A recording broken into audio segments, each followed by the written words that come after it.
Bienvenidos y gracias por escuchar Verdad en la Red.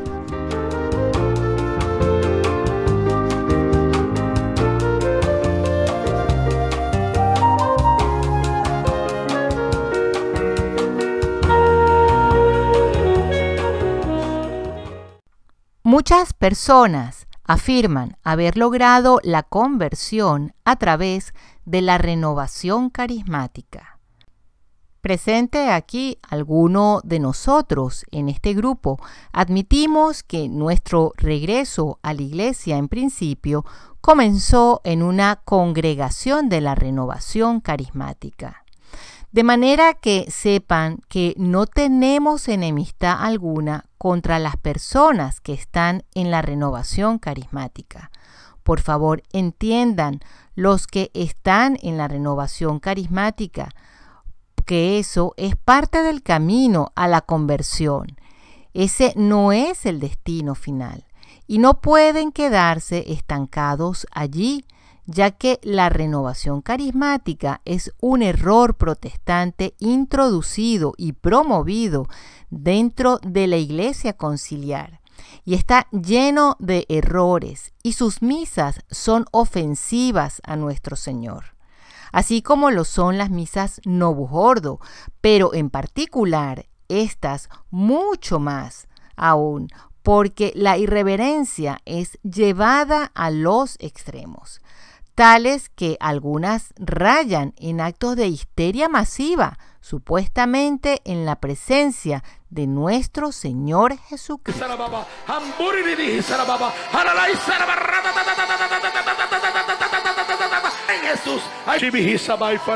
Esto trae a la memoria las palabras de nuestro Señor Jesucristo a la estigmatizada Marie-Julie Jahenny.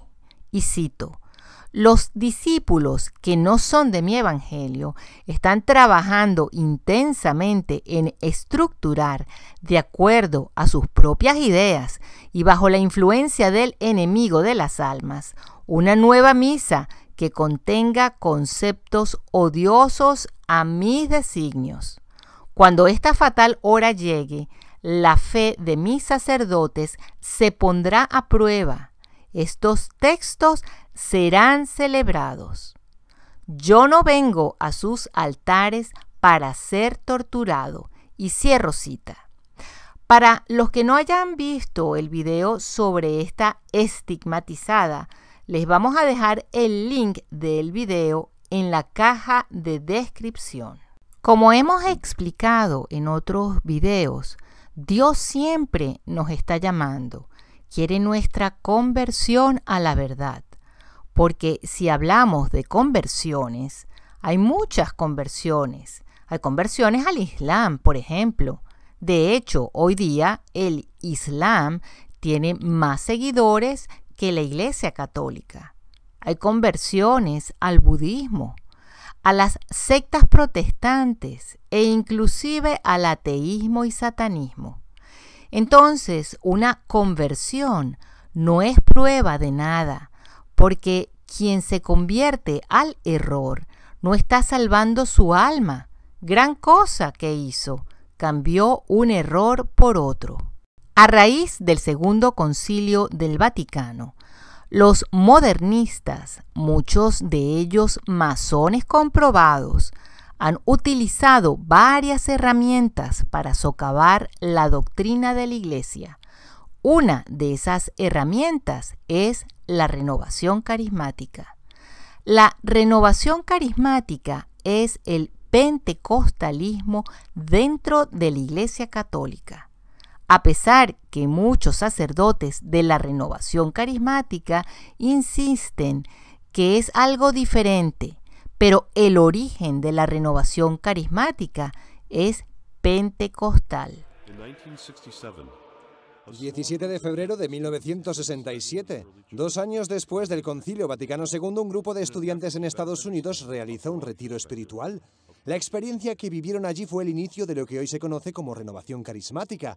El movimiento carismático no es de raíz católica. Nació a principios del siglo XX en Estados Unidos de la mano del pastor metodista afroamericano William Seymour. Entre 1906 y 1915 lideró el llamado Avivamiento de la calle Azusa, los encuentros considerados como el inicio del movimiento carismático. Por eso, Renovación Carismática es uno de los movimientos más activos en el terreno ecuménico. El pentecostalismo es una herejía introducida en la Iglesia bajo el auspicio del falso ecumenismo de Vaticano II durante el pontificado del Papa Pablo VI. Porque el verdadero ecumenismo significa el volver a reunir a todas las sectas protestantes de nuevo en la Iglesia Católica, pero a través de la reconversión y reconocimiento del magisterio, tradiciones y dogmas de la Iglesia Católica por parte de los protestantes y cismáticos. Vaticano II redefinió el concepto de ecumenismo. El falso ecumenismo, según Vaticano II, consiste en hacer que la Iglesia Católica reconozca la mayoría de los errores de las principales sectas protestantes como base de integración en una sola iglesia. Para lograr eso, los católicos han tenido que aceptar las herejías y la apostasía en las que han incurrido todas estas sectas. Aclarado esto, el pentecostalismo va de la mano del modernismo y también lo refuerza. Los dos movimientos proceden de igual manera y se apoyan recíprocamente en este trabajo de demolición.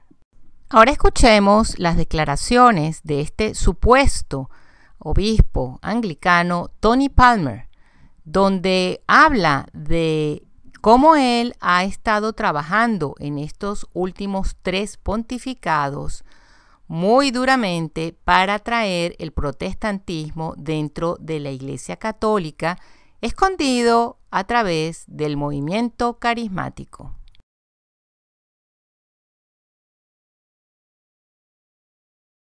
Hello, I'm Tony Palmer. I'm the Abbot Bishop of the Order of the Ark Community. The Ark Community, we are an ecumenical or a interdenominational community of Christians. Connected, we are witnessing the unity of Christians by the Spirit of God and not by the doctrines and traditions of men. This is a spiritual movement. Some even call this spiritual ecumenism. The video that you're about to watch is the culmination of our 10-year relationship with the Roman Catholic Church. We were called, my wife and I, from South Africa in 2003 by the Roman Catholic Church as non-Roman Catholic ministers to move to Europe and minister through the Catholic, charismatic and evangelical renewal movements. As an evangelical Anglican, I have served under 3 popes. John Paul II, Pope Benedict XVI, and now Pope Francis. These 3 popes, John Paul, Benedict, and Francis, have been fully supportive of the renewal of the Holy Spirit within the Catholic Church. Each year, we would meet with them and they would spur us on within Catholic congregations and their new communities, because the Catholic Church is having a new expression of church within their church through what they call new communities, which are highly evangelistic. The Roman Catholic Charismatic Renewal began back in 1967. That's less than 50 years ago. In Duquesne University in North America, a handful of Catholic Christians got together for a prayer meeting for the weekend.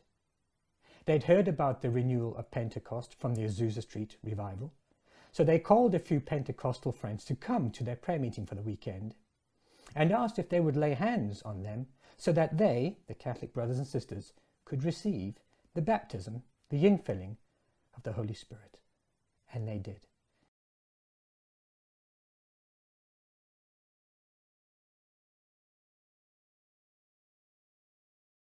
And so these few Christians, Catholic Christians, back in 1967, receiving the Holy Spirit in such a way they were baptized by the Spirit.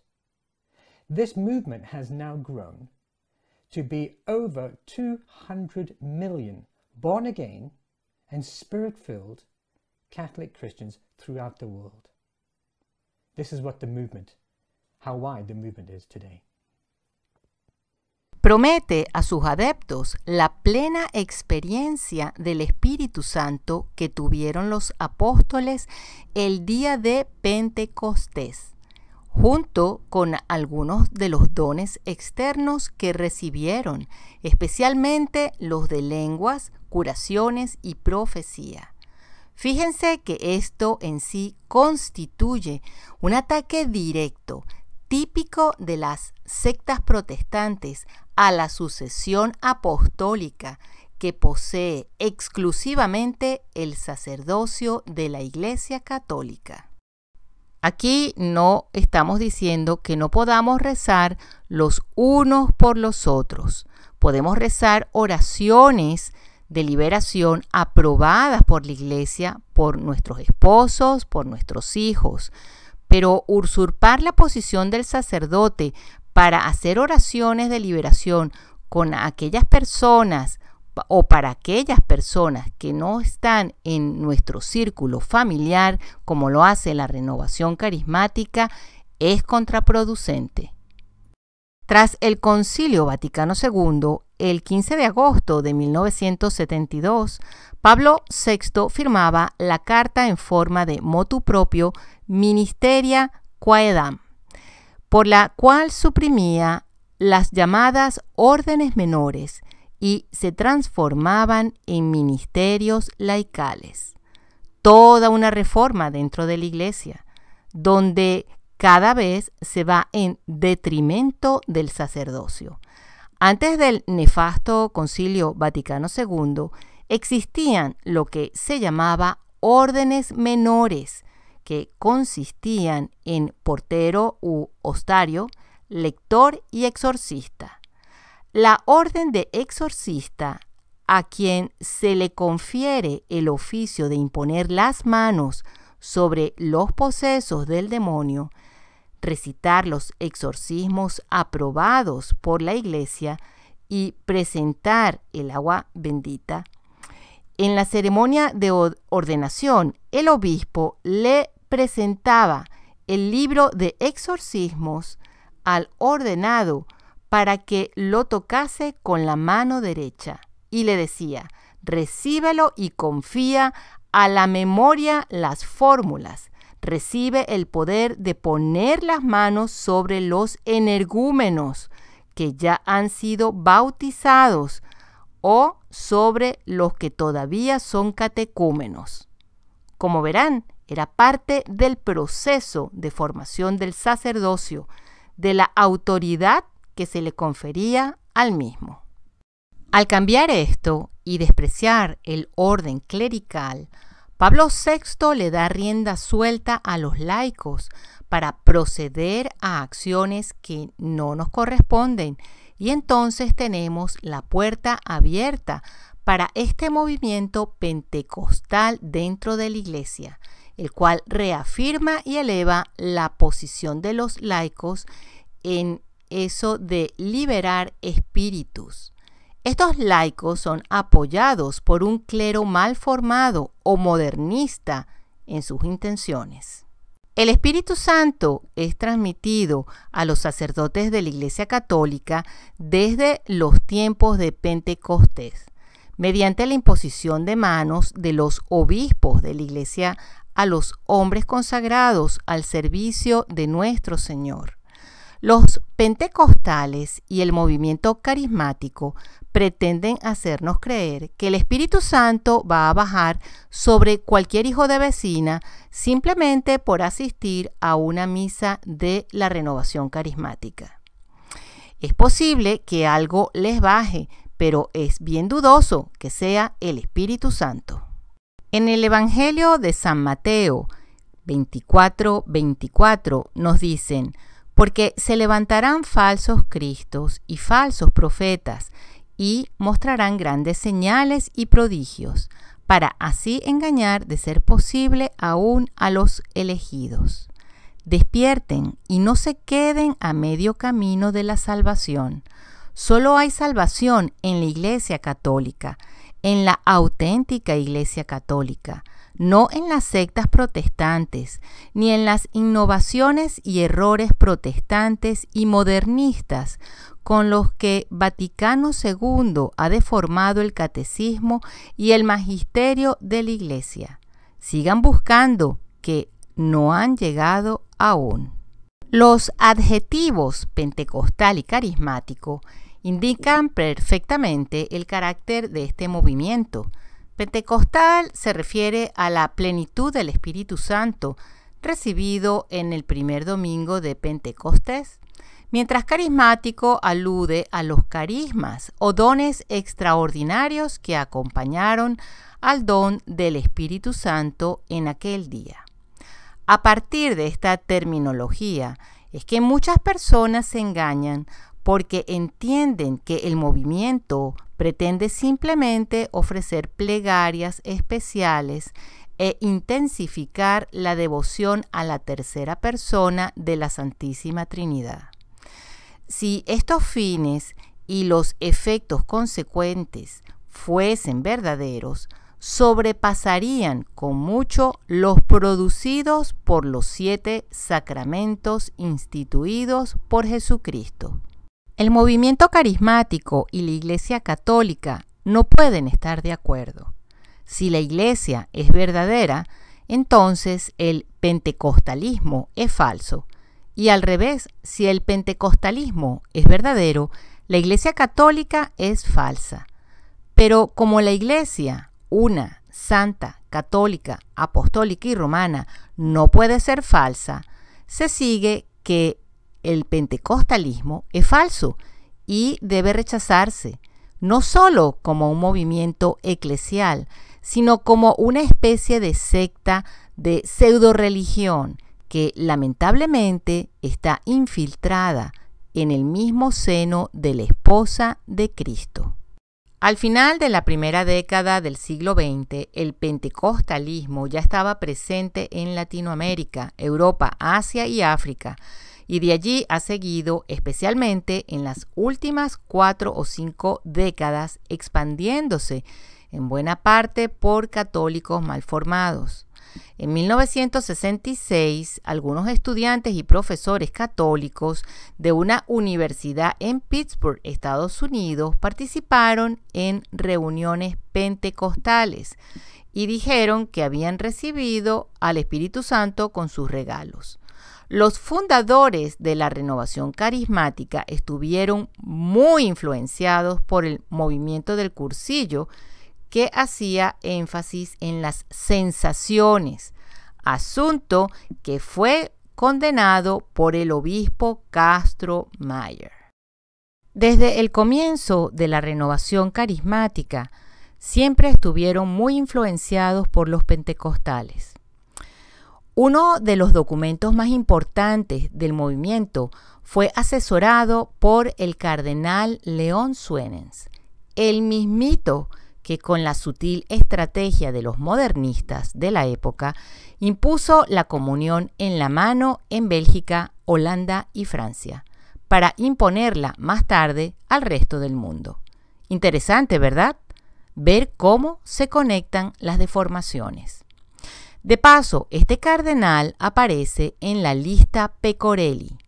Esta es una lista de nombres de masones infiltrados en la Iglesia, producto de una investigación de Mino Pecorelli, el cual fue asesinado en Roma el 20 de marzo de 1979, después de haber denunciado la infiltración masónica en las alturas de la Iglesia, en los comienzos de 1976.